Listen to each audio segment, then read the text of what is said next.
Using kinetics information for the purpose of radioactive dating is a very common application. You tend to use this when you're thinking about safety or disposal information, waste processes involving radiation, but the most common thing that people are going to use these calculations for is dating. So radiocarbon dating is how to determine age that's based on the ratio of the carbon-14 isotope, or if you want to write carbon as 614, both of those. So carbon-14. Carbon-14 is a compound. It forms up in the upper atmosphere, and for all practical purposes, it exists in the atmosphere at steady state. So while we're living, we all have the same amount of carbon-14 to carbon-12, which is the most common isotope of carbon. However, because we're breathing in air and we're making proteins and things like that. After we die, we stop breathing, and so what that means is your carbon-14 to carbon-12 ratio begins to decrease, and the half-life is 5,715 years. So we'll use that information.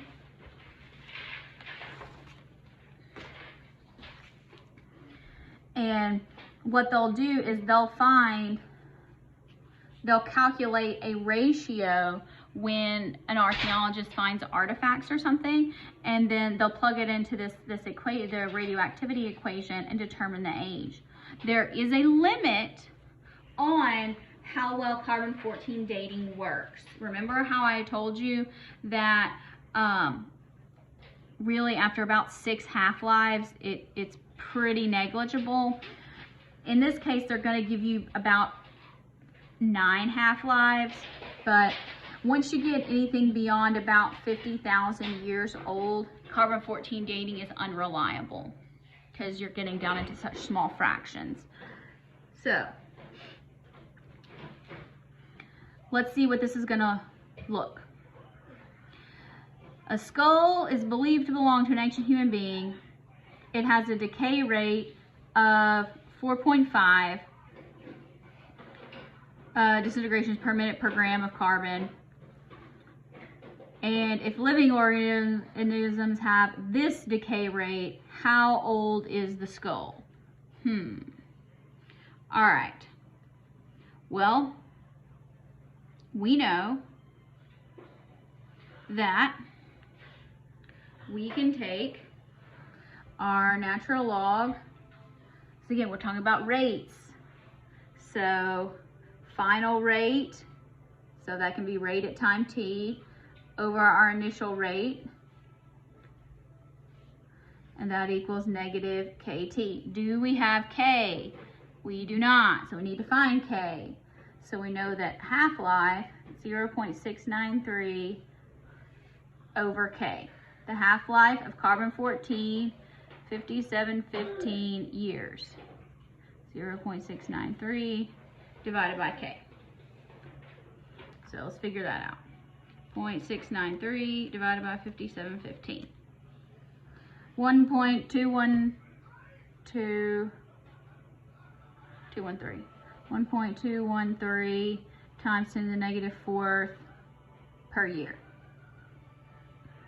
So now we can go over here and we can plug and chug.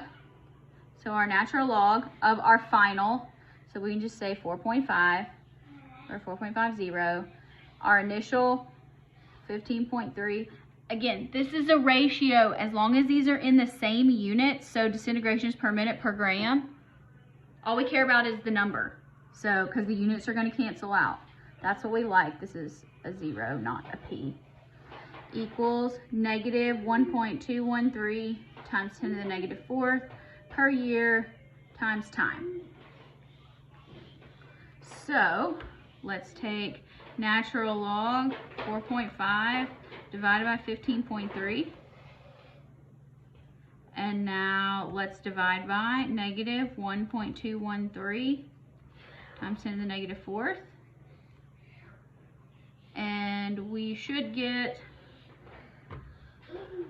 10,089, somewhere around there, years. Remember, units matter. So, is this old? Yes, it is. It is old. So, we're good. We can also use this technique when objects are older than 50,000 years. We can utilize the uranium to lead ratio. And again, when at the end of section 4, we looked at the decay cascade for uranium, and so it goes all the way down until it gets to less than 83 protons, which is this one. So when it gets to lead. So this is used to determine ages of things that are prehistoric. So here we're talking about older than 50,000 years. This can also be used for things that were never alive, because remember, in order to have carbon-14 ratio, you have to be alive. You got to be breathing it in. It has to be made of, has to have carbon. Now, it doesn't have to be a living, breathing thing. It could be a plant. Plants breathe in their own way. It is most effective for rocks that come from volcanoes. But let's take a look here.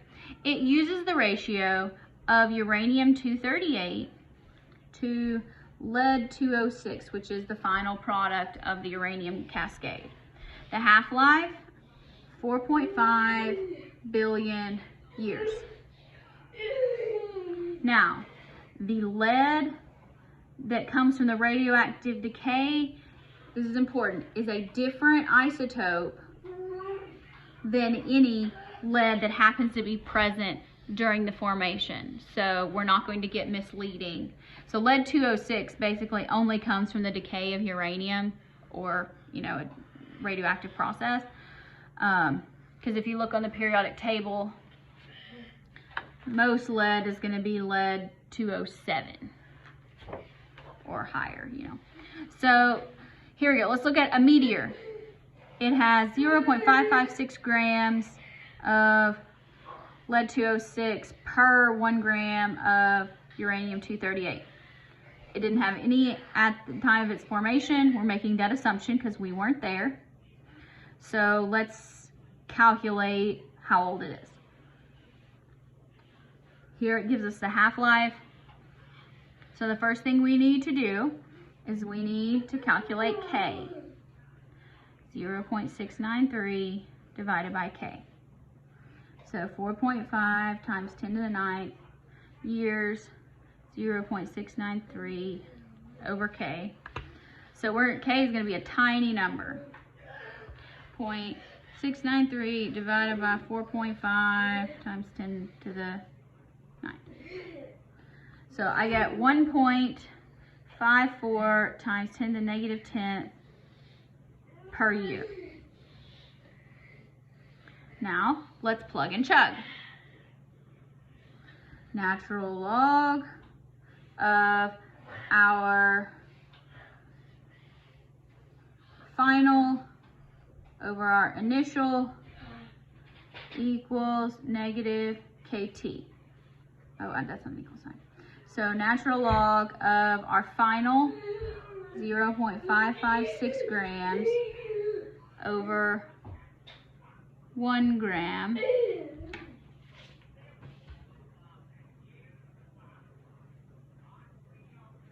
oh, no, we can't do that. We can't use that yet. Okay. What we need to do is we need to convert this. I forgot about that, sorry. What we're gonna do first, because this is, we're doing, because this is lead-206 over uranium-238. Notice these have different molecular weights. So we need to be in grams. It's the same thing. These units don't match up right now. So let's take 0.556 grams of the lead. And we know that 206 grams of this lead is 1 mole.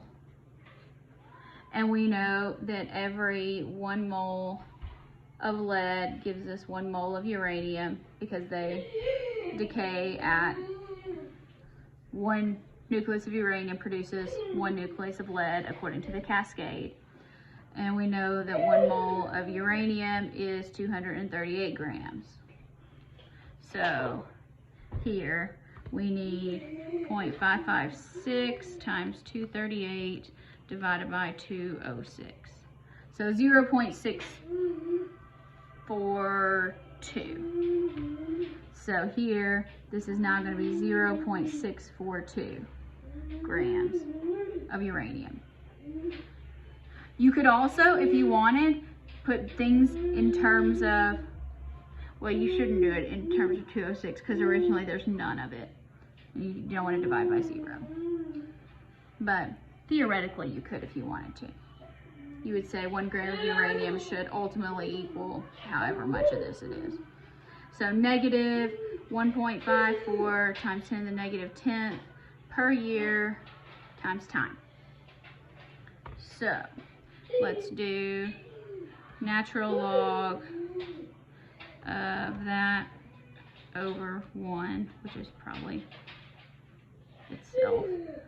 Alright, divided by negative 1.54, 10 to the negative 10th. And we get a really, really big number. 2.87 times 10 to the 1, 2, 3, 4, 5, 6, 7, 8, 9. So this thing is almost 3 billion years old. So this is the key part here when you're doing the uranium lead. You have to convert into the common unit so that it goes away.